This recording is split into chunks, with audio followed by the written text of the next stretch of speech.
നടിമാരിൽ അന്നത്തെ കാലത്ത് നിങ്ങളൊരു ബാച്ച് ഉണ്ടാവും, കുറേ നടിമാർ, അവരൊക്കെ ആയിട്ട് ഇപ്പോഴും സൗഹൃദമുണ്ടോ?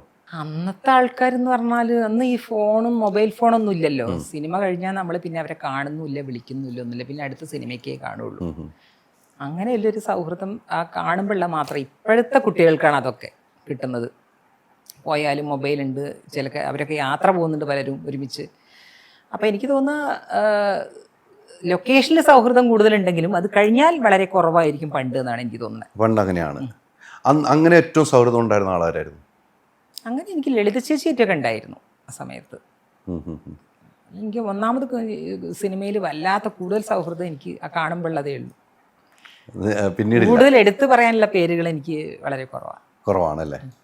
അതെന്താണ് അങ്ങനെ? അങ്ങനെയാണ്. ഇപ്പോൾ എനിക്കറിയില്ല, അങ്ങനെ ഒരു നമ്മൾ നിരന്തരം വിളിക്കുക. അപ്പോൾ ഊർമിളയൊക്കെ ആണെങ്കിൽ തന്നെ വിളിക്കും, നമ്മളെവിടെയും പോകണമെങ്കിൽ വിളിക്കും. അതല്ലാതെ നമ്മൾ എപ്പോഴും വിളിച്ചുകൊണ്ടിരിക്കുക എന്നുള്ള സാധനമല്ല. എനിക്കൊന്ന് ഈ ഊർമിളയുടെ കാര്യം നിങ്ങൾ ഒരുമിച്ച് അമ്മയുടെ മീറ്റിംഗ് ഞങ്ങൾ എവിടെ വന്നാലും ഞങ്ങൾ ഒരുമിച്ച് ഉണ്ടാവുള്ളൂ.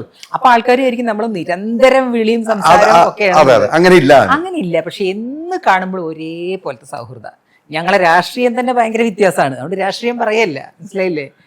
അപ്പോൾ അത് പറയില്ല, അങ്ങോട്ടും ഇങ്ങോട്ടും അങ്ങനത്തെ കാര്യങ്ങളൊന്നും ചർച്ച ചെയ്യില്ല. അപ്പൊ എവിടെ പോകുമ്പോഴും ഊർമിളയുടെ ഫോൺ വരും. സി വരുന്നുണ്ടോ? സി വരുന്നുണ്ടേ ഞാൻ വരാം, അങ്ങനെ പറയും.